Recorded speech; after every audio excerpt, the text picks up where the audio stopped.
Good evening, folks. Welcome back to the channel. It's great to see you. I hope you're doing well. Day 3 for us today. As always, we've got some more tennis that needs to be played. We're going to be going through each and every one of these matches. Get your comments in, best bets, all that stuff. Anything official from me will be in that pinned comment. Make sure you're checking that out. Like the video if you would. Get yourself subscribed to the channel if you're not. You can support the channel if you want. And we'll waste no more time with it. Let's get it on.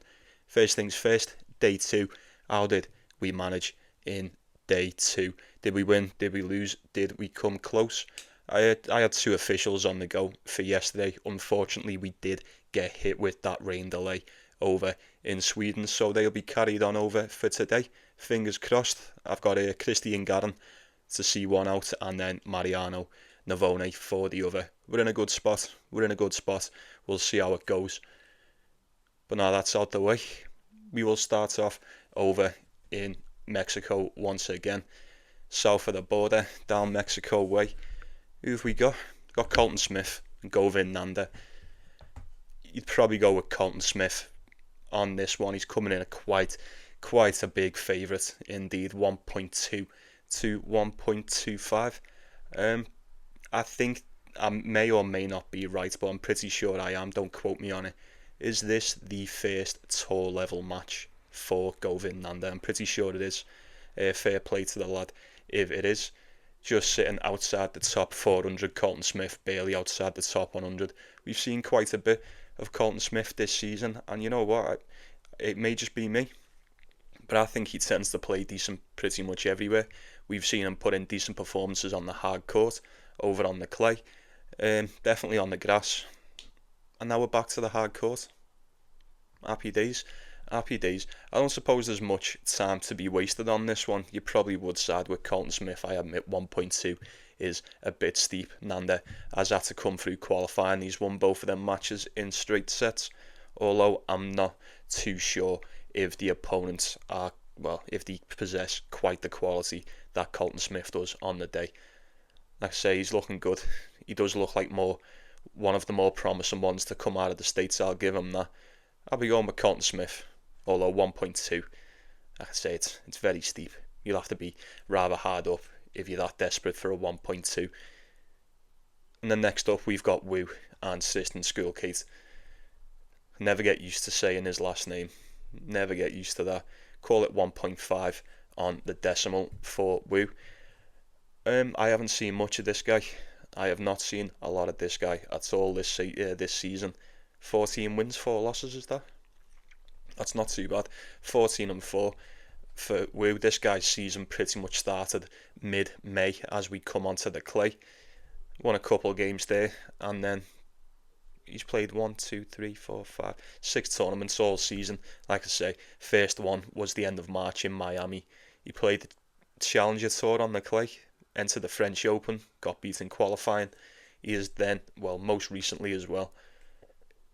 Where's that? Oh, the Tyler Challenger. He come back onto the hard court. He's just won a title on the Challenger Tour at the start of last month, and then he's just got to the semi-finals in another hard court Challenger Tour. Was that last? Oh no, that was the start of this month, last week. Happy days. Fast forward to qualifying for Mexico. He wins both of them in straight sets, although Bernard Tomic did have to pull out in the second one. So, you take from that what you will. I do think Tristan Schoolkate, he does possess a decent enough game on the hard court. We've seen him put in some solid performances so far. Obviously at the start of the year, more so. Will he have enough to take on Boo? I don't see why not. I imagine it is a bit of a roll of the dice. You're kind of dependent on Wu. Sorry, I'm getting mixed up. You kind of relying on this guy snapping back into form, snapping back into winning ways. If they were both fully fit and it was both, prime time Schoolkate and prime time Wu, I'd definitely lean with the Chinaman in this one. I'd have to. But like I said, I ain't seen enough. What we have seen as of late, especially on the hard court, does seem to look a little bit more promising than what we've got from the Australian, but I couldn't pick it with much conviction at all. I'd lean towards Wu, but I'd say it's a very slight lean. I do think Tristan Schoolkate should be good for at least the set. He could even turn up and pull off the upset in this one. So we'll move on to probably the quickest one of the night. That Alan Magadan. Oh, is that how you say his name? Magadan? And Boo. Nuts. Boo coming in around 1.06. Now there's something you do not see every day. Maybe that tells you all you need to know about this one. I have no clue. We're getting Boo at Yannick Sinner prices here. Nuts. Absolute nuts. His opponent is barely within the top 1,921 to be precise. It's whatever, innit? It's whatever. We're fully expecting to see Boo in the next round 100%. So we'll leave that one there. And we'll move on to Daniel Altmaier and Mitchell Krueger. A bit more interesting. Slightly more interesting. I think Daniel Altmaier, he's definitely seeded in this one. Currently he's the top seed out of the day. Fair enough. Currently seeded 5th over in Mexico. I'm surprised we're not seeing this guy on one of the clay tournaments, but it is what it is. He's here. He may as well try and come to play. I think just on experience alone, we should expect Daniel Altmaier to get this one done against Mitchell Krueger, who is, he's quite essentially a challenger tour player, to say the least. My only concern, and it's probably the biggest obvious one, we take Daniel Altmaier off of the clay. It's always the danger zone. He's always teetering on the edge in the danger zone when he's not playing on the clay. Now, that's not to say he can't perform when he's off it. You just never know what you're going to get. Now, if this was on the clay, you wouldn't be getting a price nowhere near 1.5 for Daniel Altmaier. That's a fact. And look, does the experience and the overall level of Daniel Altmaier just outweigh, even if it's just ever so slightly, does it just outweigh how uncomfortable he is when he's not on the clay? I'd like to think so. 5-8 on the hard court this season's not too great. 5-4 indoors, slightly better. 13-8 on the clay. Tough one. 24-23 overall for Daniel Altmaier. 16 wins, 20 losses for Mitchell Krueger. 6-9 on the hard court this year, so this guy's not even doing too great either, considering he does the majority of the damage on the surface. I'd love to go with Daniel Altmaier. I just couldn't trust him, especially on these quick hard courts. I don't know. Maybe it comes tomorrow, and then in hindsight, that looks like an absolute steal. 1.5 for Daniel Altmaier probably would be the play on that one, but I'm just not that sure. I'm not 1.5 sure anyway. It's very tempting indeed. But we'll move on to Nicholas Meija and the Shesh Bassavareddy. Now, straight off the bat, we're getting the Shesh at around 1.34. Now, just based on how this guy's been playing the past couple of months, I wouldn't say this guy's 1.34 material, would you? But with that being said, we are back onto the hard court. And I suppose this will be a reoccurring theme for quite a lot of these, well, especially the majority of them in this tournament especially. You'll be glad to come back to the hard court. We've seen this, yes. I think it's safe to say he definitely plays his best tennis over on this surface. Well, from what we've seen so far, anyway, this season. Just going back to the start of the year, Van der Sandschulp, Daniel Altmaier, Commissania, Tabilo, Alex Michelsen, Duckworth, Kozlov, decent wins, decent enough. He did manage to take a set off Djokovic in the Australian Open, let's not forget that. Is it safe to assume he's just going to get this one done?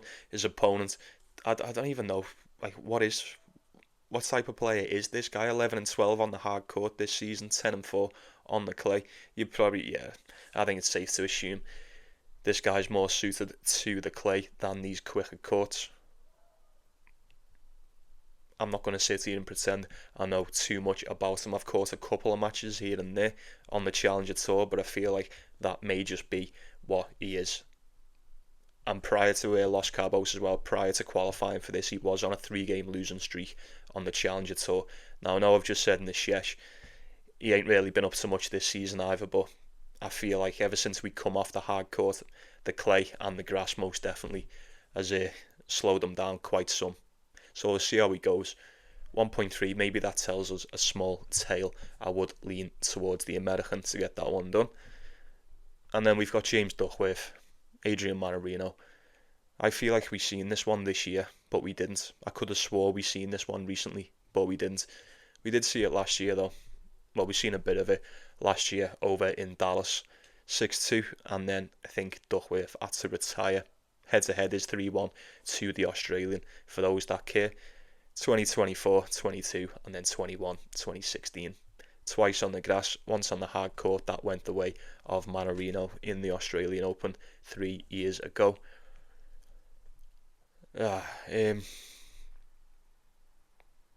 Look, it's just a bit of a coin flip, this, and I'd say this one is the epitome of a coin flip, although you are getting James Duckworth as the slightest of favourites, depending where you look.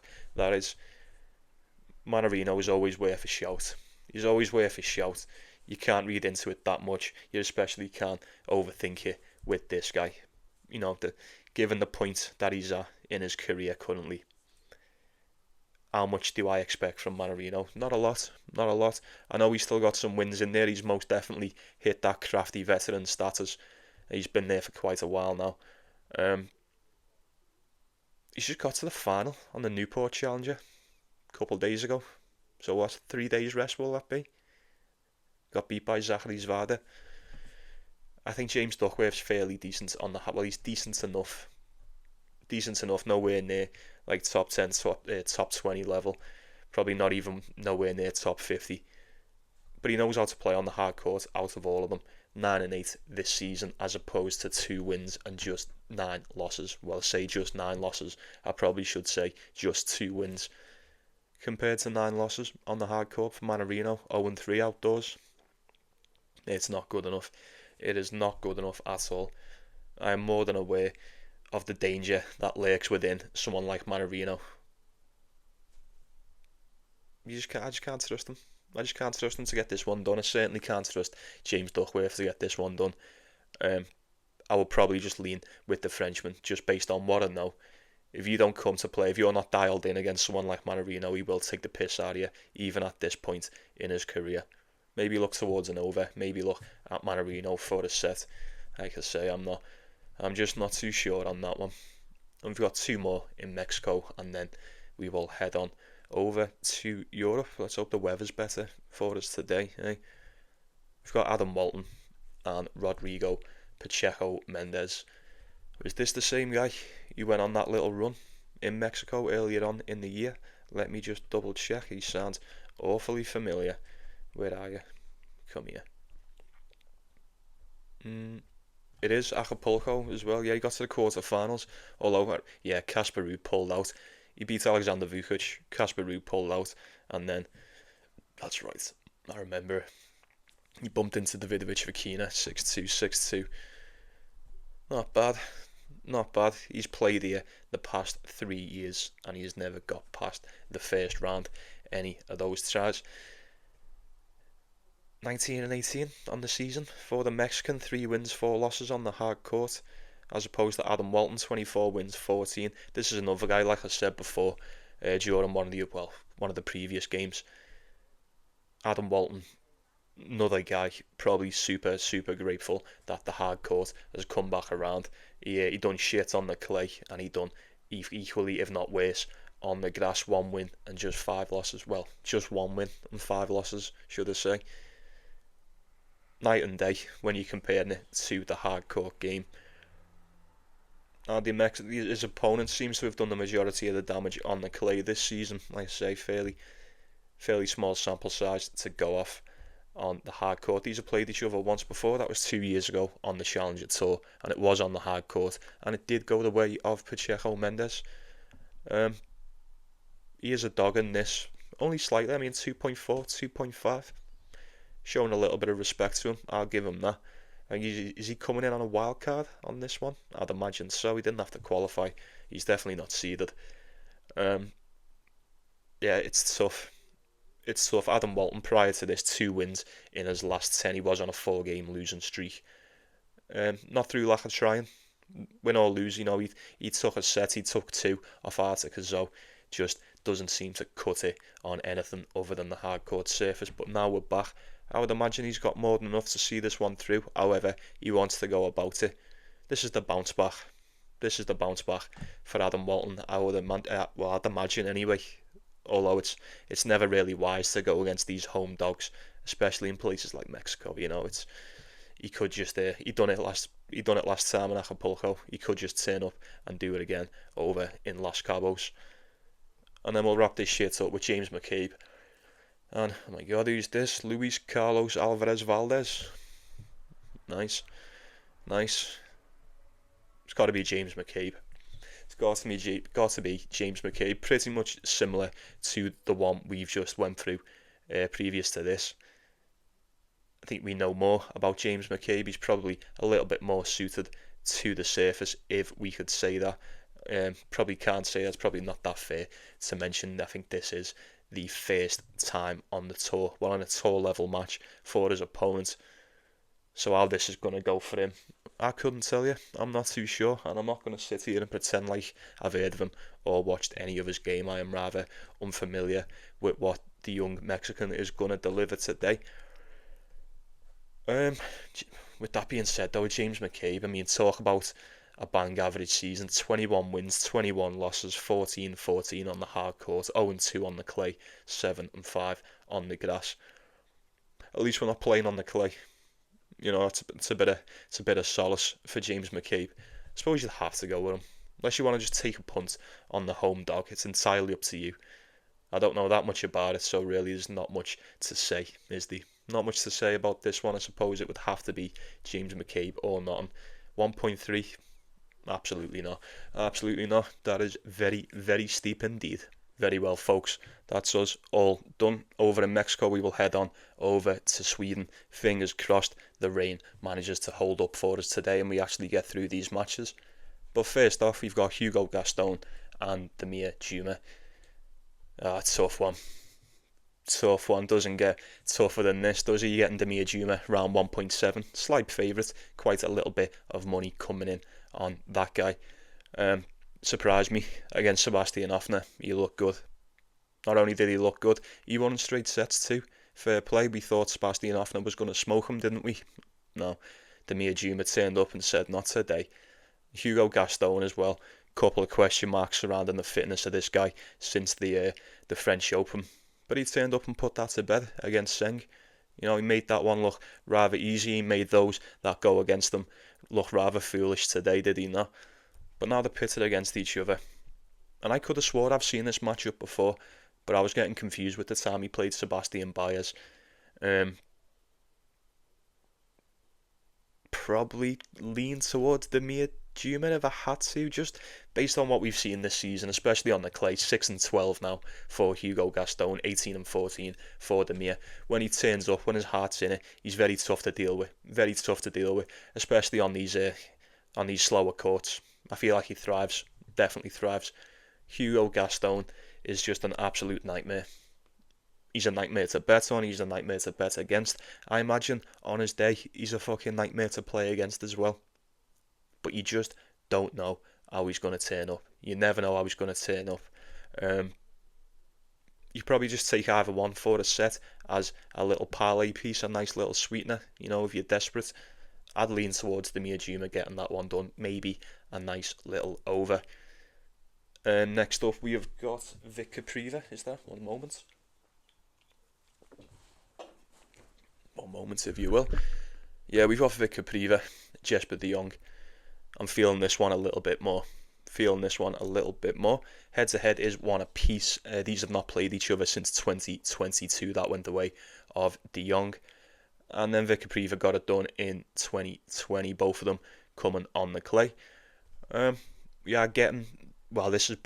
has ended up split down the middle. Vic Kopriva opened up around 1.67 according to what I've got over here. We'll call it 1.67. He's now currently sitting at 1.85. Quite a decent wedge of dough coming in on Jesper de Jong. I wonder why that is. He's a decent player. I think Vic Kopriva, since we've come back onto the clay, he went 3-0 in the Bundesliga. He looked really, really good against Hugo Dellien in that first set. And, he took that 6-1. But can we read into that too much? Because Hugo Dellien did end up pulling out of that one. He didn't make it through the second set. So due to the retirement, Vic Kopriva ends up in the second round. De Jong probably had an easier opponent. I'm not even gonna try and pronounce who he played. Some Swedish kid who sounds Colombian. But yeah, he got that one done in straight sets too. Was on probably not fair to say 3. Let's say a 2-game losing streak since we come back on the clay prior to this tournament over in Sweden. One to Sebastian Baez, the other to Comesaña. Vic Kopriva's good, man. He's good. We touched on this in the last video, didn't we? He's very good. He was playing like this when we were last on the clay, and he was tough to beat. He was very, very tough to beat. The results kind of dried up since we came onto the grass, but it seems to me that since we've come back onto the clay, it's most definitely back to winning ways, business as usual for Vic Kopriva. He's won, he's won his last 4. It was a retirement against Hugo Dellien, so just food for thought on that one. I would have to go with him, I'd have to go with him. Mainly just based on what we know, based on what we see in this season, most importantly as well. 16 wins, 13 losses for Jesper de Jong on the surface. 20 wins, 7 losses from Vic Kopriva. Tough to beat.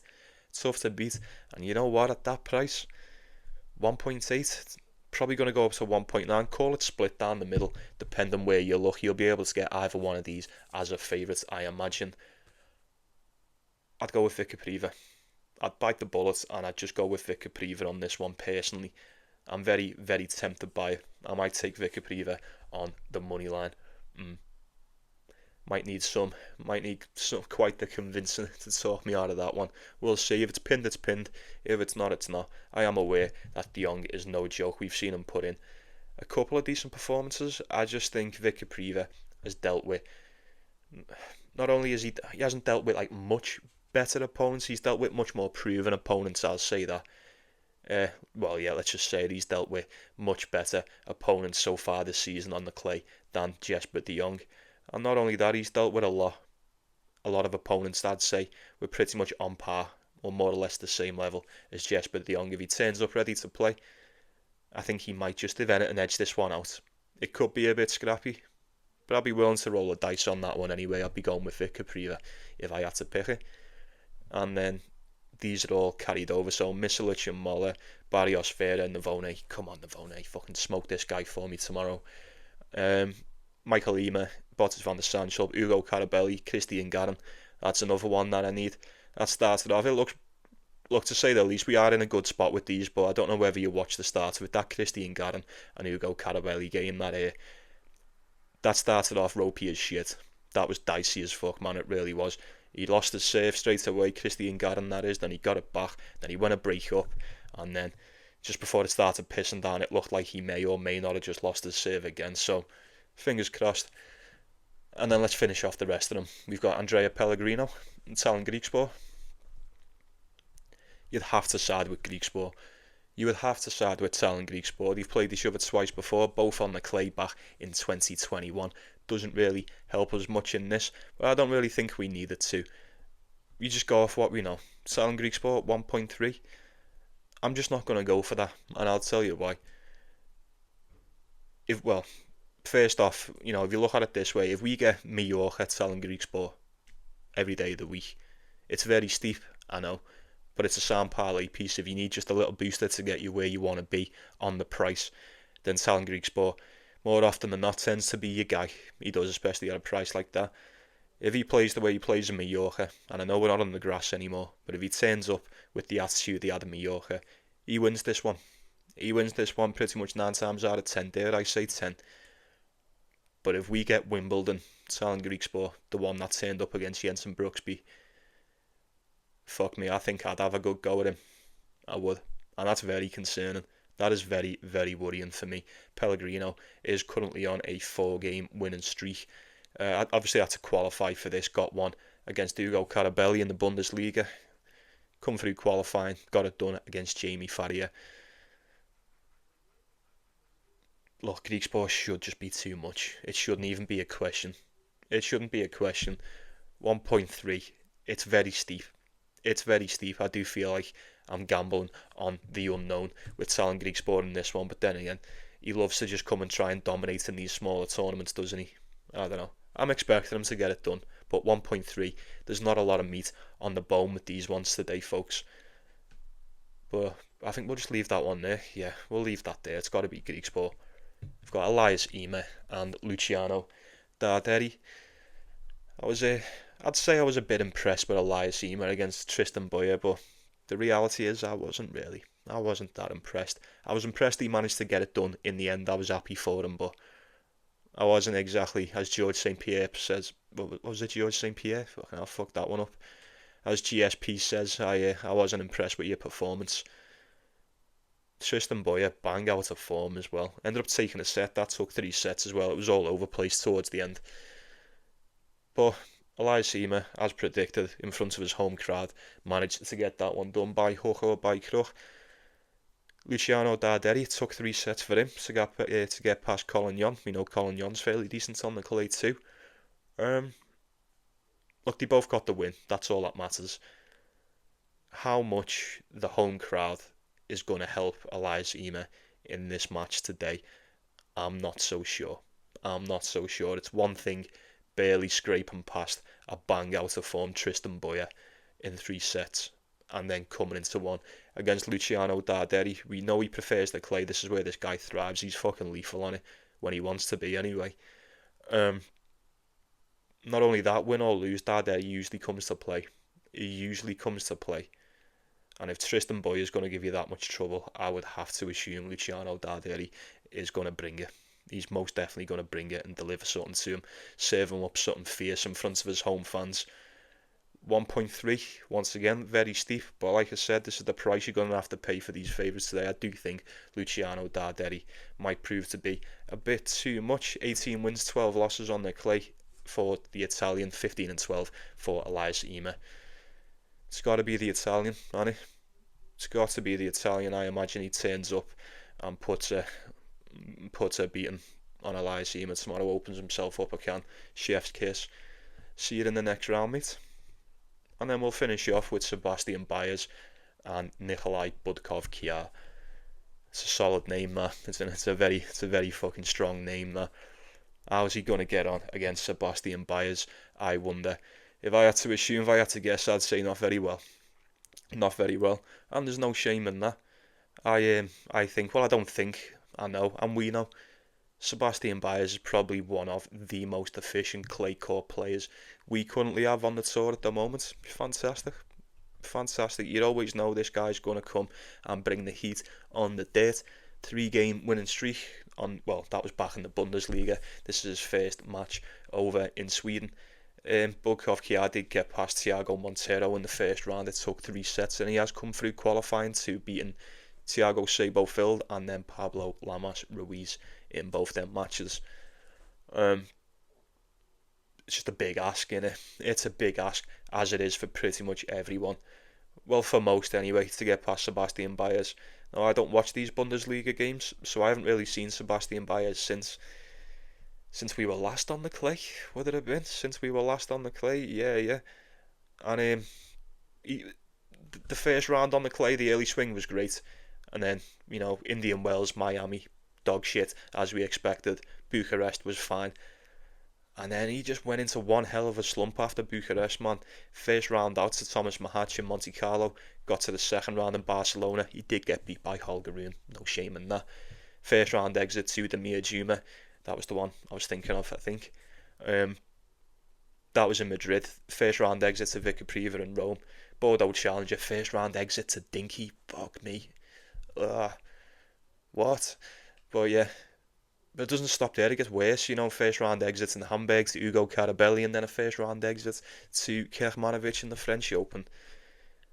What the fuck was that? That just made my fucking head spin. Just rattling off all that. Well, that's how bad it was. It started off great, and then he turned out shit. Hopefully, he gets back to winning ways. He should have more than enough.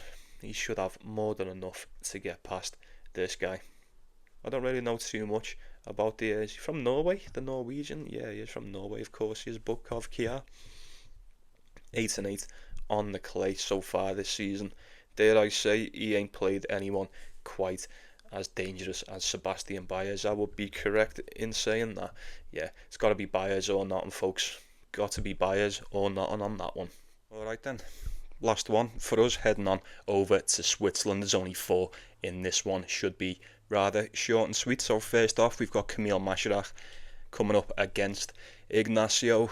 How do you say this lad's name? I never get this right. Is it Buse?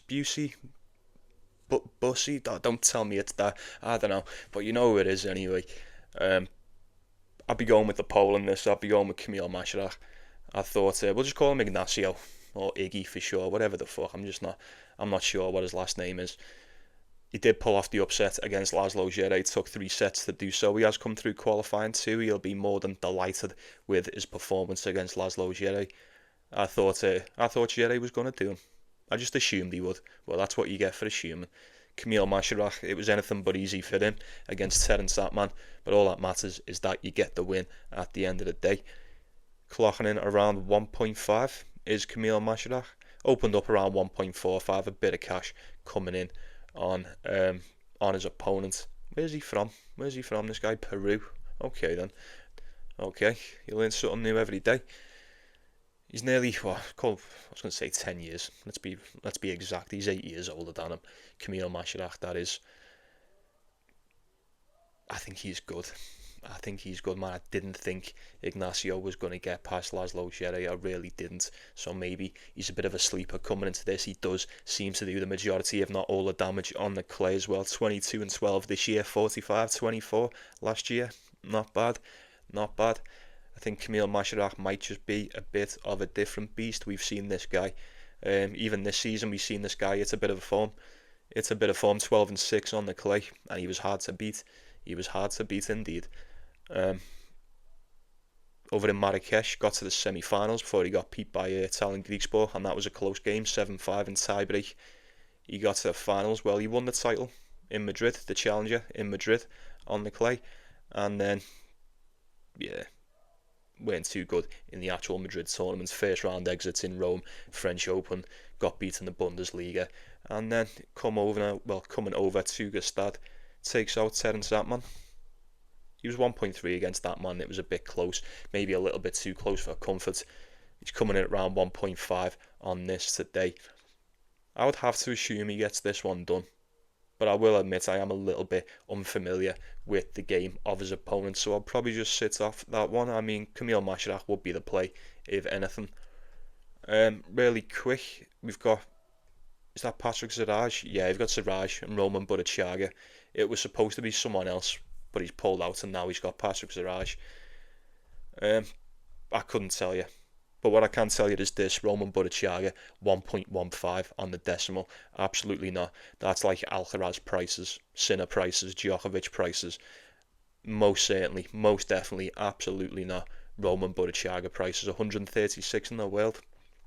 Get the fuck out of here. I'm not bothering with that one. I have no business with that. You best be winning. That's all I'm saying. You best be winning in a spot like that. And then next up we've got, he's back. Here's me boy, he's back. I was thinking about this guy the other day. We've got Casper Ruud and Dominic Stricher. Should be an interesting one. Should be very interesting indeed. It'll just be a nice little, a nice way to resume the season for Casper Ruud. It'll be like he never left the clay. He was fantastic throughout the clay campaign. We haven't seen him since the second round in the French Open. We ended up getting beat by Nuno Boge. The fact that Casper Ruud is even in this tournament would signify to me that he's good to go, or he's at least good to try and come back, start getting himself a few wins, get himself a bit of practice for the summer. 1.3 for Casper Ruud. It's kind of what you'd expect, right? Kind of what you'd expect.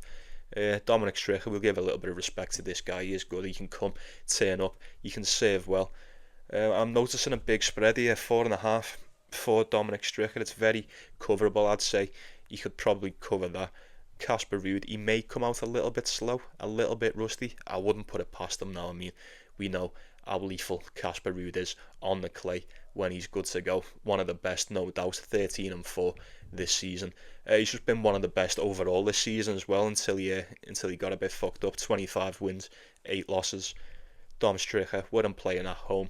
We always expect them to come out a bit more inspired than what they would do pretty much anywhere else.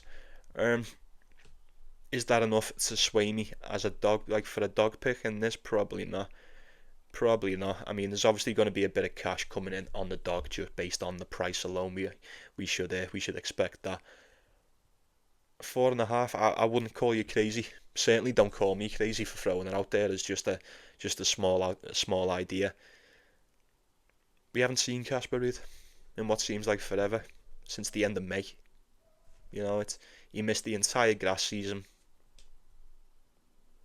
How's he going to hold up? How's he going to react? I was going to say, like, how's he going to react to the transition? But like I said before, it'll be like he never left. He won the final in Madrid, got to the quarterfinals in Rome when he got beat by Yannick Sinner, and then went 1-1 in the French Open, and we haven't seen him since. I'd assume Casper Ruud gets it done.